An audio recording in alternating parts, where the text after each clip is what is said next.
मेरे पापा ने मेरी शादी जय से तय कर दी। मेरे माँ बाप के चेहरे पर संतोष था कि उनकी बेटी का रिश्ता एक अच्छे घर में होने जा रहा है। जय मुझे जब पहली बार देखने आया तो हम दोनों ने एक दूसरे की आंखों में देखा और मुस्कुराए। इसके बाद हम सुंदर सपनों के एक दरिया में डूबते चले गए। मैं एक प्राइवेट स्कूल में पढ़ाती हूँ और मेरे पिता एक सिविल इंजीनियर हैं। उन्होंने अपने एक परिचित ठेकेदार के बेटे जय से, जो एक मल्टीनेशनल कंपनी में अच्छे पद पर था, मेरा रिश्ता तय कर दिया। मैं और जय जब मिले तो हमें आपसी विचारों में बहुत मेल लगा, सो हमने भी खुशी खुशी रिश्ते के लिए हामी भर दी। सगाई के साथ ही हम दोनों के रिश्ते को एक सामाजिक बंधन मिल चुका था। कंपनी के काम से जय को 6 महीने के लिए विदेश जाना था, इसलिए शादी की तारीख अगले 6 महीने बाद तय होनी थी। मुझसे काम खत्म होते ही लौटने की बात कहकर जय विदेश को उड़ चला। मैंने जय का रुमाल यह कहते हुए अपने पास रख लिया कि इसमें तुम्हारी खुशबू बसी है, इसे मैं तुम्हारी याद में अपने पास रख लेती हूँ।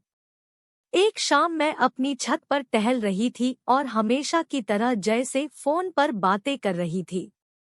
जब बातों का सिलसिला ज्यादा हो गया तो मैंने जय को अगले दिन बात करने के लिए कहा। इसके थोड़ी देर बाद मैंने कॉल काट दी।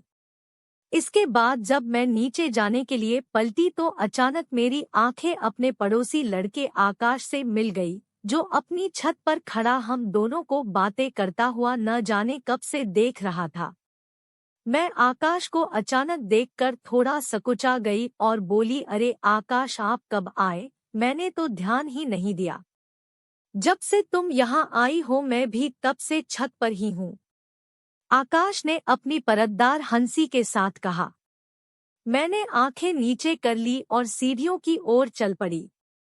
मैं आकाश की नज़र को अक्सर भांपती थी कि उसमें मेरे लिए कुछ और ही भाव आते हैं। एक रोज जब मैं अकेली ही छत पर टहल रही थी कि तभी आकाश भी अपनी छत पर आया। आकाश, कैसे हैं आप? कम दिखते हैं। आकाश मेरे मुंह से ऐसी बातें सुनकर थोड़ा चौंका, लेकिन फिर उसके मन में भी लड्डू फूटने लगे। आकाश तो खुद मुझसे बात करने को बेचैन रहता था। वो छत की बाउंड्री के पास मेरे करीब आ गया और बोला, मैं तो रोज इस समय यहाँ आता हूँ, तुम ही बिजी रहती हो। वह तो है, मैं मस्ती भरी आवाज में बोली।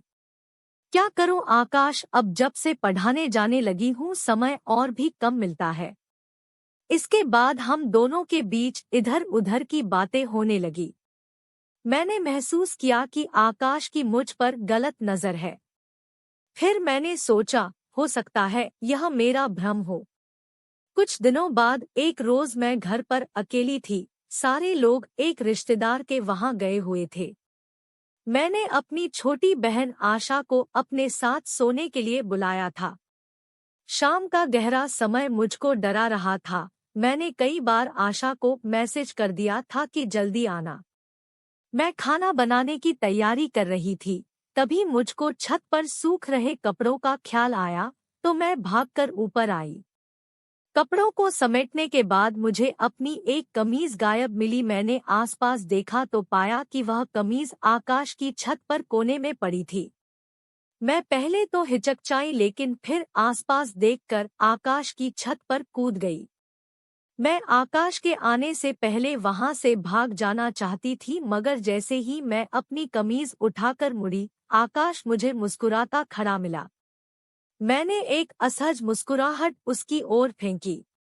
आकाश बोला, उड़कर आ गई होगी यहाँ। हाँ हाँ, हवा तेज थी आज। मैं वहां से निकलने के मूड में थी, लेकिन आकाश मेरे आगे दीवार से लगकर खड़ा हो गया और बयाने लगा। तब तक शाम पूरी तरह चारों ओर छा चुकी थी। मैंने कहा, आकाश अब मैं चलती हूँ, यहाँ मच्छर काट रहे हैं।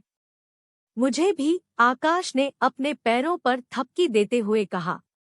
अच्छा, जरा 2 मिनट नीचे आ जाओ ना, मैंने एक नया सॉफ्टवेयर डाउनलोड किया है, बहुत मजेदार चीजें हैं उसमें, तुमको भी दिखाता हूँ।